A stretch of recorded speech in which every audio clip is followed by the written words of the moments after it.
नमस्कार, मेरे चैनल में आप सभी का स्वागत है। मैं डॉक्टर अंजू ओझा आज आपको कृषि की उत्पत्ति के भाग 4 के बारे में बताने जा रही हूँ।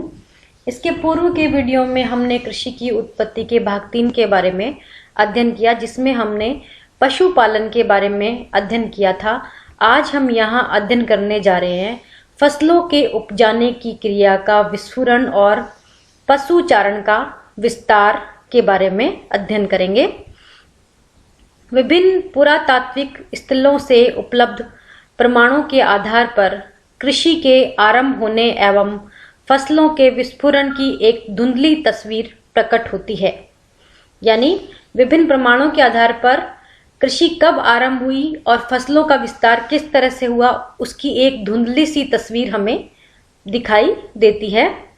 प्रागैतिहासिक काल में पशुचारण के विस्तार और कृषि प्रसार के बारे में अनेक मान्यताएं हैं। इनमें से कुछ जो है वो महत्वपूर्ण है, वो संक्षेप में निम्न प्रकार से है। नंबर 1 है उद्दीपन विसरण एवं प्रवजन परिकल्पना। उद्दीपन विसरण सिद्धांत के अनुसार कृषि का प्रसार विचारों के आदान प्रदान द्वारा अथवा मानवों के नए क्षेत्र में प्रवचन से प्रभावित होता है। यानी इस विचारधारा के अनुसार जो कृषि का प्रसार हुआ है वो विचारों के आदान प्रदान से या मानव का एक जगह से दूसरे जगह पर जो प्रवास हुआ है उससे प्रभावित हुआ है। प्रवचन के दौरान मानव समूह अपने साथ विकसित कृषि तौर तरीके व उपकरणों को नवीन क्षेत्र में ले जाकर विस्फुरण करते हैं।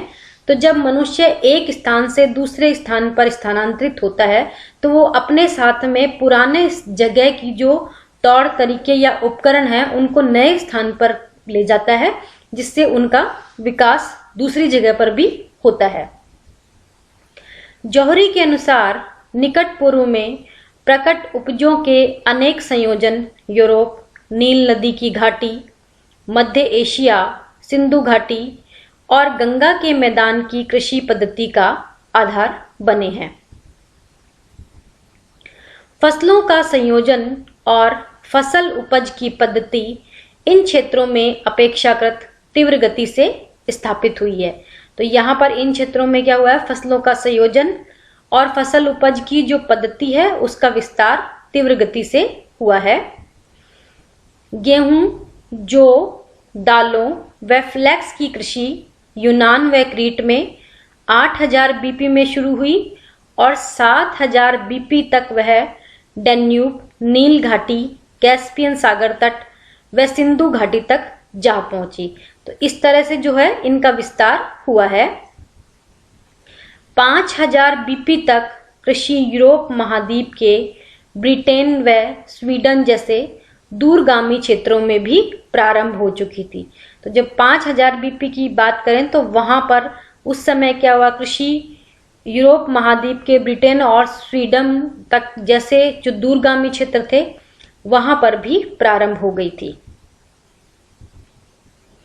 उद्दीपन विसरण सिद्धांत इस विचार की पुष्टि करता है कि नवीन फसलों ने शनय शनय पुरानी फसलों का स्थान ले लिया और कृषि की देसी प्राकृतिक पारिस्थितिक पद्धति को परिवर्तित कर दिया।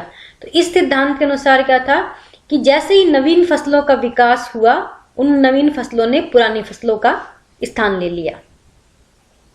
परंतु इस सिद्धांत की आलोचना की गई क्योंकि अनेक कृषि इतिहास के निष्णातों की मान्यता है कि जलवायु विषयक दशाओं में आने वाले बदलाव फसली प्रारूपों में भी परिवर्तन लाते हैं। तो इस सिद्धांत की जो आलोचना की गई उसका आधार ये रहा कि जैसे जैसे जलवायु में परिवर्तन होता है वहां के फसली प्रारूप में भी परिवर्तन होता है। दूसरी परिकल्पना है परिवर्तनशील जलवायु परिकल्पना। काल एवं स्थान के अनुसार जलवायु में परिवर्तन पाया जाता है। यानी टाइम और प्लेस के अकॉर्डिंग जलवायु में हमेशा परिवर्तन होता रहता है। बारकर के मतानुसार जलवायु में परिवर्तन कृषि के विकास का कारण है। तो जो बारकर थे उन्होंने ये माना कि जलवायु में जो परिवर्तन होता है उसी से कृषि का विकास होता है।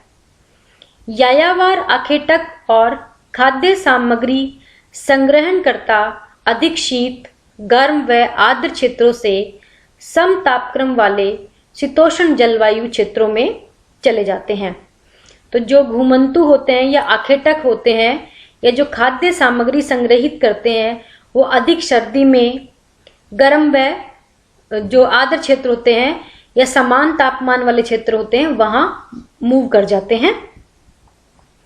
सम जलवायु के क्षेत्रों में जहां विभिन्न जाति के पेड़ पौधे उपजते हैं वहां इन प्रवासियों ने अपने जीविकोपार्जन हेतु अधिक समय तक बसाव किया है।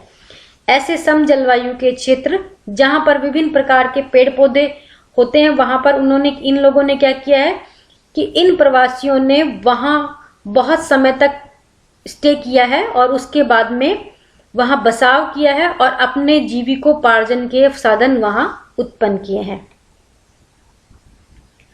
इसी प्रक्रिया में वे अनेक लाभदायक पौधों से परिचित हुए और उनकी उपज व कृषि आरंभ कर उन्हें संरक्षण दिया। तो जैसे ही इस तरह की जब जीविकोपार्जन के लिए वो वहां पर बस गए तो उन्होंने क्या किया, वहां बहुत सारे पौधों से वो परिचित हुए और परिचित हुए तो उनको जो पौधा लाभदायक लगा उसको उन्होंने संरक्षण देना और उसकी उपज को बढ़ावा देना उन्होंने स्टार्ट कर दिया। इस सिद्धांत की भी आलोचना दो एक आधारों पर की गई। पुरातात्विक काल के दौरान जलवायु बदलाव इतना सार्थक व सक्षम नहीं था कि पेड़ पौधों की जातियों में परिवर्तन लाकर प्राकृतिक पारिस्थितिक विधि तंत्र को ही बदला जा सकता। तो पहला जो आधार था इसकी आलोचना का वो ये आधार था कि पुरातात्विक काल में जो जलवायु परिवर्तन था वो इतना सार्थक और सक्षम नहीं था कि इन पेड़ पौधों की जातियों में परिवर्तन ला करके पारिस्थितिक तंत्र को वो बदल सके। अतएव एक जीन केंद्र से दूसरे जीन केंद्र पर मानव प्रवजन स्थानांतरण और विचारों का विस्फोरण नवीन क्षेत्रों में कृषि नवाचारों के लिए अधिक उत्तरदायी प्रतीत होता है। प्रवासी जहां जहां पहुंचे अपने साथ फसलों के बीज, कृषि उपकरण व तकनीक भी ले गए। तो मनुष्य ने जब प्रवास करना प्रारंभ किया तो उसने क्या, एक जगह से जब वो दूसरी जगह पर गए तो वो पुरानी जगह के बीज भी अपने साथ ले गए, कृषि के उपकरण और तकनीकों को भी वो अपने साथ में ले गए। विभिन्न क्षेत्रों के मानवों के परस्पर मेल मिलाप एवं विचारों के आदान प्रदान से उन्हें फसलों के उत्पादन के बारे में नवीन ज्ञान होता था। तो वो जहां जहां नई नई जगह जाते थे तो उनको वहां उस क्षेत्र के लोगों से मिलकर के या उनके विचारों के आदान प्रदान के बाद में फसलों के उत्पादन के बारे में नए नए लोगों को ज्ञान प्राप्त होने लगे। इस आधार पर जलवायु परिवर्तन परिकल्पना लोकप्रिय नहीं हो सकी। एक बात और संभव है कि जंगलों में लगने वाली आग की घटनाओं ने भी वनों, वन्य जीवों व पशुओं को नष्ट किया होगा जहां से आखेटक खाद्य सामग्री जुटाते थे। फलस्वरूप वे मुक्त हुई खुली भूमि पर घास से मिलती जुलती किस्मों को उपजाने के लिए प्रोत्साहित हुए। तो एक बात ये थी कि जंगलों में जब आग लगी, ऐसी घटनाएं हुई तो वहां पर वन्य जीव जंतु, पशु, फसलें नष्ट हो गई तो वो जमीन जो थी वो खाली हो गई। तो इन खाली भूमि पर उन्होंने घास से मिलती जुलती कुछ जातियां उगानी शुरू की, उसको प्रोत्साहित किया। तो उससे ये हुआ कि उन खाली भूमि पर भी घास उगने लगी और उनको इस तरह का ज्ञान उनको प्राप्त हुआ। उनकी इस क्रिया व अनुभव के परिणाम स्वरूप एमर व आइनकोर्न गेहूं व जो प्रजनित हुए। तो इस क्रिया के कारण ही क्या हुआ, इस तरह के एमर व आइनकोर्न गेहूं और जो उत्पन्न हुए। वनाग्नि ने आखेटकों एवं संग्राहकों के जले हुए क्षेत्रों में अधिक उपयोगी व मूल्यवान खाद्य सामग्री के बीजों का रोपण का अवसर प्रदान किया। आज भी विभिन्न आदिवासी क्षेत्रों में जनजातियां स्थानांतरण कृषि के द्वारा वन वनस्पति को काट जलाकर भूमि को कृषि के अनुरूप बनाती है। तो वर्तमान में भी जो आदिवासी जातियां हैं वो क्या करती है, स्थानांतरित कृषि करती है और इस कृषि के अधीन उस क्षेत्र की जो भूमि होती है, वन भूमि, उसको जला करके साफ किया जाता है और उसके पश्चात वहां पर कृषि की जाती है और उसके पश्चात कुछ सालों के लिए उस भूमि को छोड़ दिया जाता है। वह कुछ समय पश्चात उस स्थान को छोड़ करके वो दूसरे स्थान पर जाते हैं और इसी क्रिया की जो पुनरावृत्ति करते हैं, यानी एक स्थान से दूसरे स्थान पर इस तरह की स्थानांतरित कृषि करके वो उस जगह को छोड़ करके दूसरी जगह जाते हैं और दूसरी जगह जाकर के भी वो इस तरह की पुनरावृत्ति वाली क्रिया करते हैं। अगली परिकल्पना है कचरा कूड़ा करकट ढेर परिकल्पना। हॉकिंस ने कचरा कूड़ा करकट ढेर परिकल्पना का सुझाव प्रस्तुत किया। इस परिकल्पना में पौधे व पशु दोनों ही सहजीवी रूप से सम्मिलित हैं। मानवों ने खाद्य सामग्री के संरक्षण हेतु पौधे जैसे गेहूं व जौ को चुना और जब इनका ह्रास हुआ तो घास व दालों को समान रूप से अच्छी खाद्य सामग्री बनाया। ऐसे पौधे जिनमें उच्च स्तर के नाइट्रेट व फॉस्फेट पोषण तत्व थे, पारस्परिक रूप से अच्छी देखभाल के कारण शिविर स्थलों पर प्रोत्साहित किए गए तथा वे वनस्थली की छाया में जीवित नहीं रखे जा सकते थे। मानव समूहों, पौधों व पशुओं के मध्य सहजीविता ने कदाचित प्रकृतिजन्य पारिस्थितिक तंत्र के घटकों के स्थान पर पालित जातियों को स्थान दिया। तो इस पौधे व पशुओं के सहजीविता के कारण ही पालित जातियों को स्थान दिया गया। परिणाम स्वरूप प्राकृतिक पारिस्थितिक तंत्रों से पशु चारण व कृषि तंत्रों का विकास हुआ और कालांतर में उनकी जड़ें गहरी जमती गई। तो क्या हुआ, प्राकृतिक तंत्रों से जो पशु चारण व कृषि तंत्रों का जो विकास हुआ और कालांतर में उनकी जड़ें भी गहरी होती गई, यानी कालांतर में उनका और अधिक विकास होने लगा। यद्यपि कचरा ढेर परिकल्पना पौधों व पशुओं के पालन की प्रक्रिया को स्पष्ट करते हैं, तथापि विस्तरण प्रक्रियाओं पर आवश्यक प्रकाश नहीं डालते। तो कचरा ढेर परिकल्पना जो है पौधों और पशुओं के पालन को तो स्पष्ट कर पा रहे हैं, लेकिन उनका जो विस्तरण हुआ है उसको वो समझाने में असमर्थ हैं।